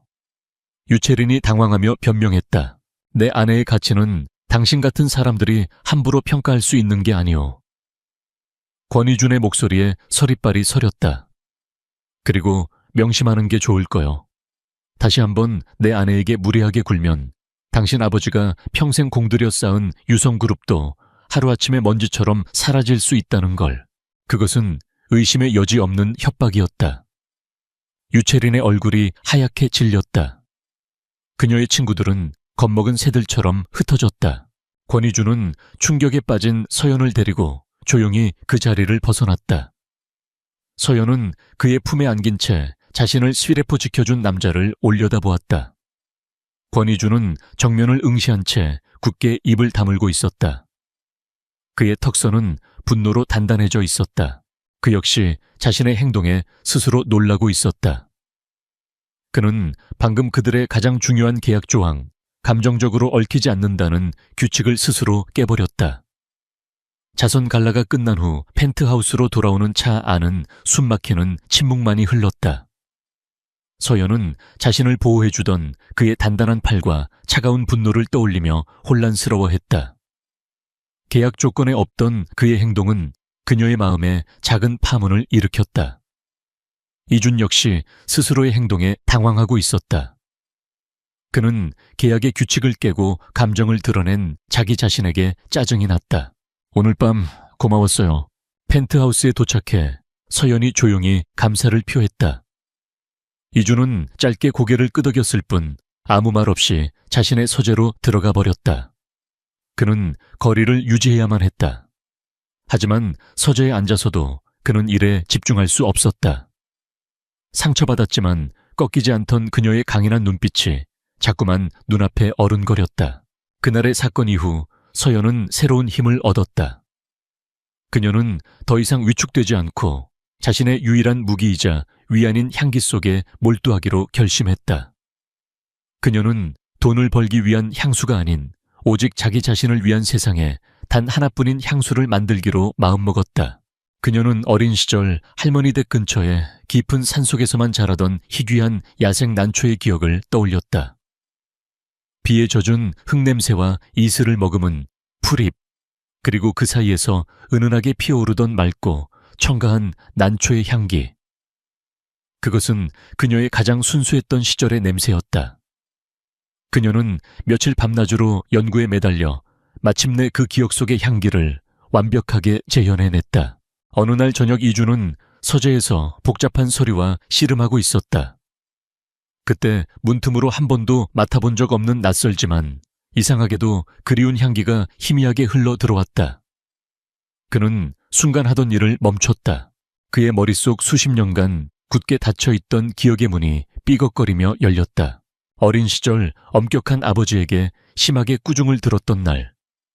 그는 집 뒤의 숲속에서 길을 잃고 홀로 울고 있었다. 그때 다정한 목소리와 함께 그를 찾아낸 것은 젊은 시절의 어머니였다. 그녀는 그를 따뜻하게 안아주었고 그녀의 주변에서는 늘 그녀가 사랑했던 야생 난초의 향기가 났다. 그것은 그가 기억하는 일찍 돌아가신 어머니와의 마지막 행복한 기억이었다. 이준은 심장이 내려앉는 듯한 충격을 받았다. 이것은 단순한 향기가 아니었다. 그가 스스로 봉인해버렸던 그의 영혼의 가장 부드러운 부분을 여는 열쇠였다. 그는 자석에 이끌리듯 서재를 나와 향기가 흘러나오는 서연의 방으로 향했다. 그녀는 작은 조향 테이블 앞에 앉아 유리병들을 들여다보고 있었다. 그는 지금껏 한 번도 보인 적 없는 감정이 격해진 목소리로 물었다. 이 향 어디서 난 거요? 서연은 그의 다급한 모습에 깜짝 놀랐다. 그녀는 자신의 어린 시절 기억 시골 할머니 댁 근처에서 자라던 야생 난초에 대해 설명했다. 할머니 댁이요? 거기가 어디였소? 그녀가 지명을 말하자 이준의 얼굴이 다시 한번 충격으로 굳어졌다. 그녀의 할머니가 살던 곳은 지금은 팔리고 없는 율제그룹의 옛 별장 부지와 바로 인접한 곳이었다. 그들은 어린 시절 서로를 알지 못한 채 같은 숲의 공기를 마시고 같은 꽃의 향기를 맡으며 자랐던 것이다. 그 순간 이준은 서연을 더 이상 가난한 계약 아내로 볼 수 없었다. 그녀는 그의 잃어버린 과거와 그의 가장 따뜻했던 기억을 공유하는 운명적인 연결고리를 가진 사람이었다. 그의 마음속 얼음 성벽이 거대한 소리를 내며 무너져 내리고 있었다. 한편 그 시각 유채리는 자신의 아파트에서 분노에 떨고 있었다. 갈래에서의 공개적인 굴욕은 그녀의 자존심에 깊은 상처를 남겼다. 권희준에 대한 욕망은 이제 서연을 향한 악독한 복수심으로 변질되었다. 그녀는 한 남자에게 전화를 걸었다. 율제그룹의 화장품 계열사인 율제뷰티의 야심가 강태수 이사였다. 그는 평소 이준의 독단적인 경영 방식에 불만을 품고 있던 인물이었다. 강 이사님, 재미있는 제안이 있는데 들어보실래요? 유채리는 비열한 계획을 속삭였다. 그녀는 돈이 궁한 서연의 오랜 동네 친구 한 명을 매수해 그녀의 조약 노트를 훔쳐낼 계획이었다. 그 안에는 분명 화제가 될 만한 새로운 향수의 레시피가 있을 터였다. 그 레시피를 빼내서 율제뷰티의 신제품으로 먼저 출시하는 겁니다. 그럼 오서연은 희대의 사기꾼 카피캣으로 전락하겠죠. 이준희의 천박한 아내가 그룹에 얼마나 큰 골칫덩거리가 될 수 있는지 이사회에 보여주는 겁니다. 그럼 이사님의 입지도 자연스럽게 올라가지 않겠어요. 강 이사는 잠시 고민했지만 달콤한 유혹을 뿌리치지 못했다. 며칠 후 서연이 잠시 집을 비운 사이 그녀가 유일하게 믿었던 친구는 유채린의 사주를 받고 그녀의 방에 몰래 들어갔다. 그리고 서연이 보물처럼 여기던 야생 난초 향수의 비밀이 담긴 조약 노트를 조심스럽게 펼쳐 그 내용을 모두 카메라로 찍기 시작했다. 이준의 마음이 마침내 열리기 시작한 바로 그 순간 그의 아내를 나락으로 떨어뜨릴 차가운 배신의 덫이 소리 없이 놓이고 있었다. 기억의 향기 사건 이후 펜트하우스의 공기는 눈에 띄게 달라졌다. 권희주는 더 이상 서연을 피하지 않았다. 그는 그녀와 함께 저녁 식사를 했고 그녀의 하루에 대해 물었으며 그녀가 조향 작업을 하는 모습을 흥미롭게 지켜보기도 했다. 그의 작은 변화에 서연은 조심스럽게 마음의 문을 열기 시작했다. 그녀는 자신이 만든 야생 난초 향수에 대해 신이 나서 이야기했다. 이것은 자신의 모든 것을 담은 역작이며 곧 열릴 독립조향사 경연대회에 출품해 자신의 실력으로 세상에 인정받을 것이라고. 이준은 그런 그녀의 모습을 보며 자신도 모르게 자부심과 애정을 느꼈다. 그는 그녀를 격려하며 만약을 위해 율제그룹 법무팀을 통해 그녀의 향수 포뮬러에 대한 지적재산권 보호 조치를 취해주겠다고 제안했다. 그것은 실용적이면서도 다정한 배려였다. 그는 서서히 진짜 남편처럼 행동하기 시작하고 있었다. 하지만 행복은 짧았다.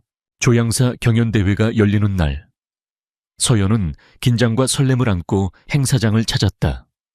바로 그때 인터넷 연예 뉴스 헤드라인에 속보가 터졌다. 율제뷰티 유채린의 시아 폴터르와 손잡고 신규 럭셔리 향수 천상의 난초 정력 론칭. 기사에는 강태수 이사와 유채린이 나란히 서서 천상의 난초 향수를 들고 있는 사진이 실려 있었다. 향수에 대한 묘사, 희귀한 야생 난초에 얽힌 마케팅 스토리. 모든 것이 서연의 그것과 소름 끼치도록 똑같았다. 거대 자본의 화려한 론칭쇼는 서연이 참가하려던 소박한 경연대회를 순식간에 무의미하게 만들어버렸다. 상황은 거기서 끝나지 않았다. 유채린과 강 이사가 미리 계획한 대로 악의적인 기사들이 쏟아지기 시작했다. 율제그룹 회장 부인 오서연 그룹 내부 정보 빼돌려 향수 레시피 도용 의혹. 신데렐라의 두 얼굴 재벌가.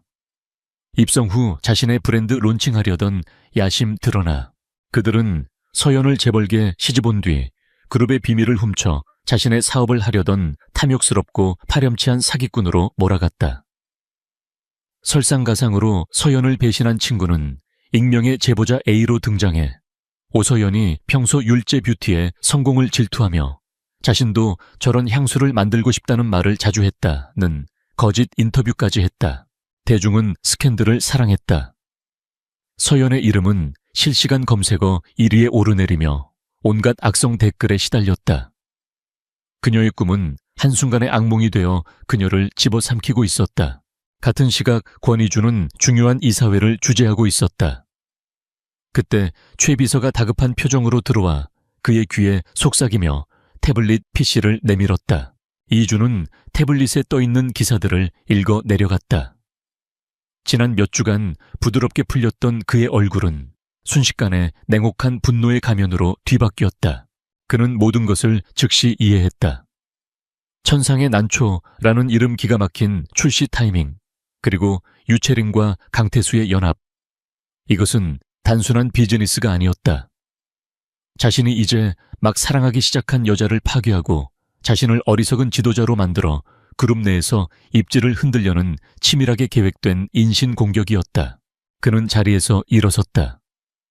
회의실의 모든 임원들이 그의 살기 어린 기세에 숨을 죽였다. 그의 목소리는 얼음처럼 차갑게 내려앉았다. 회의 취소해. 그는 최 비서를 돌아보았다. 보안팀, 법무팀, 홍보팀. 전부 내 사무실로 소집해. 5분 주지. 이주는 회의실을 나섰다. 그의 등 뒤에서는 그가 뿜어내는 절대적인 분노의 아우라에 겁에 질린 임원들만이 남아있었다. 얼음 요새가 다시 세워졌다. 하지만 이번에는 방어를 위한 것이 아니었다. 적을 섬멸하기 위한 무기였다. 이주는 미친 듯이 펜트하우스로 차를 몰았다. 그는 서연이 있는 방 문을 열었다. 그녀는 자신의 작은 조향 작업대가 엉망으로 흐트러진 채 텅 빈 눈으로 휴대폰의 악성 댓글들을 보며 소리 없이 눈물만 흘리고 있었다. 그녀의 영혼이 완전히 부서져 내리고 있었다. 이주는 그녀에게 다가가 손에서 휴대폰을 부드럽게 빼앗아 전원을 꺼버렸다. 그리고 그는 그녀의 앞에 무릎을 꿇었다. 그는 내가 해결할게 같은 간단한 말을 하지 않았다. 그는 그녀의 눈을 똑바로 바라보며 강하고 흔들림 없는 목소리로 말했다. 오서연, 내 말 들어. 울지 마. 당신은 아무것도 잘못한 게 없어. 이것은 당신을 향한 공격처럼 보이지만 사실은 나를 향한 공격이야. 그의 눈빛이 칼날처럼 번뜩였다. 그리고 나는 내 것을 건드리는 놈들은 절대로 용서하지 않아. 내 것. 그 단어가 공기 중에 무겁게 떠올랐다. 그것은 더 이상 계약을 위한 단어가 아니었다. 그것은 그의 모든 것을 건소유와 보호의 맹세였다. 이주는 부서진 그녀를 자신의 품으로 강하게 끌어안았다. 그는 더 이상 차갑고 이성적인 CEO가 아니었다. 그는 자신의 아내를 위해 기꺼이 전쟁을 시작할 준비가 된 한 남자였다. 잠자던 야수가 마침내 깨어났다. 권희준의 사무실은 거대한 전쟁 지휘본부로 변했다. 율제그룹의 가장 유능한 인재들이 그의 명령 아래 일사불란하게 움직였다. 보안팀, 오서연 씨의 친구 한지민 씨의 모든 금융거래 내역과 통신 기록을 추적해 유채린과 접촉한 증거를 찾아내. 법적인 문제는 내가 책임져. 배업무팀, 강태수 이사가 이번 신제품 론칭을 위해 결제한 모든 서류를 재검토하고 유채린의 시어 포털과의 계약서에 부당하거나 이례적인 조항이 있는지 확인해. 필요하다면 외부 회계 법인을 동원해서라도 자금 흐름을 파헤쳐. 홍보팀, 지금 즉시 모든 언론사에 보도 자료를 배포해. 율제그룹은 이번 사안의 진상을 명명백백히 밝힐 것이며 악의적인 허위 사실 유포에 대해서는 법적으로 강력히 대응할 것이라고. 그리고 내일 오전 10시에 긴급 기자회견을 준비해. 그의 명령은 빠르고 냉혹했으며 한치의 망설임도 없었다. 그는 더 이상 이성적인 경영 판단을 하는 CEO가 아니었다. 그는 자신의 영토를, 침범한 적들을 섬멸하기 위해 움직이는 맹수와 같았다. 율제그룹의 힘은 무서웠다. 몇 시간이 채 지나지 않아 증거들이 속속 도착하기 시작했다. 보안팀은 유채린이 제3자를 통해 한지민의 계좌로 거액을 송금한 내역을 찾아냈다. 또한 한지민이 서연의 아파트를 방문했던 날 그녀의 휴대폰에서 유채린 측으로 대용량의 사진 파일이 전송된 기록을 복원해냈다. 사진 파일 안에는 서연의 조약 노트 내용이 고스란히 담겨 있었다. 완벽한 증거였다. 법무팀은 강태수 이사가 유채린 측과의 계약에서 이례적으로 낮은 로열티와 높은 마케팅 비용을 책정하며 회사에 손해를 끼친 명백한 배임의 정황을 포착했다. 그는 유채린과의 개인적인 친분을 이용해 자신의 입지를 다지려 했던 것이다. 모든 조각들이 맞춰졌다. 권희준은 싸늘한 미소를 지었다. 이제 방역의 시간이었다. 다음날 오전 10시. 율제그룹 본사 대강당은 수백 명의 기자들로 가득 찼다. 어제까지만 해도 이 스캔들의 주인공은 오서연이었지만 권희준 회장이 직접 나선다는 소식에 모든 언론의 관심이 집중되었다. 단상 위에는 권희준 혼자 앉아 있었다. 그의 뒤편 대형 스크린에는 율제그룹의 로고만이 떠 있었다. 그는 어떤 서류도 없이 오직 냉철한 눈빛으로 기자들을 응시했다. 오늘 제가 이 자리에 선 이유는 제 아내 오서연 씨와 율제그룹의 명예를 더럽힌 비겁한 음모의 진실을 밝히기 위함입니다. 그의 말 한마디에 강당 전체가 조용해졌다. 그는 먼저 보안팀이 확보한 유채린과 한지민 사이의 부정한 동어의 내역과 조약 노트 사진 파일을 스크린에 띄웠다. 여러분이 보시는 것이 유성그룹의 유채린 대표가 제 아내의 친구를 매수하여 제 아내의 순수한 창작물을 훔치는 과정의 증거입니다. 기자들 사이에서 경악의 탄성이 터져 나왔다. 이어서 그는 강태수 이사의 배임 정황과 유채린과의 계약서에 담긴 불공정한 조항들을 조목조목 공개했다. 이 또한 율제뷰티의 강태수 이사는 개인적인 욕심을 위해 회사에 손해를 끼치며 이 음모에 가담했습니다. 이 모든 것은 제 아내를 모함하고 더 나아가 율제그룹의 경영권을 흔들려는 비열한 시도였습니다. 그의 발표는 한치의 흐트러짐도 없었다. 모든 증거는 완벽했고 논리는 명확했다. 그는 유채린과 강태수가 빠져나갈 모든 퇴로를 차단하고 있었다. 발표가 끝나고 질의응답 시간이 되자 한 기자가 손을 들고 날카로운 질문을 던졌다. 회장님, 모든 증거가 사실이라고 해도 대중들은 이번 사건이 회장님께서 가난한 집안의 아내를 맞이했기 때문에 벌어진 일이라고 생각할 수도 있습니다. 소위 신데렐라 스토리에 대한 대중의 반감일 수도 있다는 것이죠. 이에 대해 어떻게 생각하십니까? 그것은 사건의 본질을 흐리고 서연에게 다시 한번 상처를 주려는 교묘한 질문이었다. 권희준은 잠시 그 기자를 응시했다. 그리고 그는 모두의 예상을 깨고 아주 부드럽고 단호한 목소리로 대답했다. 그의 목소리에는 이성적인 분노가 아닌 깊은 진심이 담겨 있었다. 제 아내는 신데렐라가 아닙니다. 그는 스크린에 서연의 조약 노트를 직접 찍은 사진 한 장을 띄웠다. 그곳에는 그녀가 수년간 연구하고 기록해온 향기에 대한 열정과 노력이 빼곡하게 적혀 있었다. 제 아내는 자신의 꿈을 위해 누구보다 치열하게 노력하는 열정적인 예술가이자 제가 아는 그 누구보다도 강하고 순수한 영혼을 가진 사람입니다. 그녀는 돈이나 배경 때문에 제 곁에 있는 것이 아닙니다. 오히려 그녀의 그 순수함과 열정이 차갑고 계산적이기만 했던 제 세상을 바꾸어 놓았습니다. 그는 카메라 렌즈를 똑바로 바라보았다. 마치 TV를 통해 이 모든 것을 지켜보고 있을 그녀에게 말하는 것처럼 내가 그녀를 선택한 것이 아니라 그녀가 나를 구원한 것입니다. 오서연은 내 인생 최고의 행운이자 내가 평생을 걸고 지켜야 할 가장 소중한 사람입니다. 그러니 다시는 그 누구도 내 아내의 가치를 함부로 논하지 마십시오. 그것은 완벽한 사랑 고백이었다. 그의 진심 어린 선언에 강당을 가득 채웠던 의심과 냉소의 공기는 순식간에 감동으로 바뀌었다. 기자회견은 단순한 폭로가 아닌 한 남자가 자신의 아내를 위해 세상과 싸우는 감동적인 드라마가 되었다. 그 순간 권희준은 더 이상 차가운 CEO가 아니었다. 그는 사랑하는 여인을 위해 모든 것을 걸 수 있는 한 명의 남자였다. 그리고 그의 얼음 같던 왕국은 그녀의 향기로 인해 마침내 따뜻한 봄을 맞이하고 있었다. 권희준의 기자회견은 대한민국 전체를 뒤흔들었다. 다음 날 모든 언론의 헤드라인은 재벌가 스캔들에서 세기의 로맨스로 바뀌었다.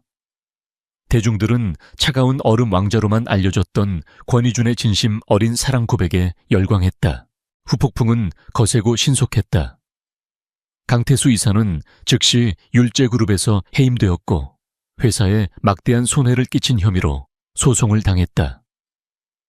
유채린의 회사는 지적재산권 도용으로 천문학적인 금액의 손해배상 청구 소송에 직면했으며 그녀의 명품 브랜드 이미지는 카피캣이라는 오명 아래 끝없이 추락했다. 그녀가 그토록 지키고 싶어 했던 사교계에서의 명성 또한 산산조각 났다. 오서연의 이름은 완벽하게 명예를 회복했다. 아니, 그 이상이었다. 그녀는 하룻밤 사이에 진정한 재능과 순수한 열정의 아이콘이 되었다. 그녀의 기억의 향기 이야기는 전설이 되었고 사람들은 그녀가 과연 어떤 향기를 만들어낼지 기대하기 시작했다. 몇 주 후 이주는 서연에게 남편이 아닌 CEO로서 하나의 사업 제안을 했다. 율제그룹에서 새로운 하이엔드 향수 브랜드를 론칭하기로 결정했어. 그는 서연에게 신규 브랜드의 수석 조향사이자 크리에이티브 디렉터 자리를 제안했다. 그는 그녀에게 최첨단 설비를 갖춘 연구소와 전 세계의 가장 희귀한 원료들을 마음껏 사용할 수 있는 무제한의 지원을 약속했다. 이것은 단순히 아내를 위한 선물이 아니었다. 그녀의 재능에 대한 전문적인 인정이자 그녀의 꿈에 대한 가장 큰 투자였다. 서연은 처음에는 망설였다.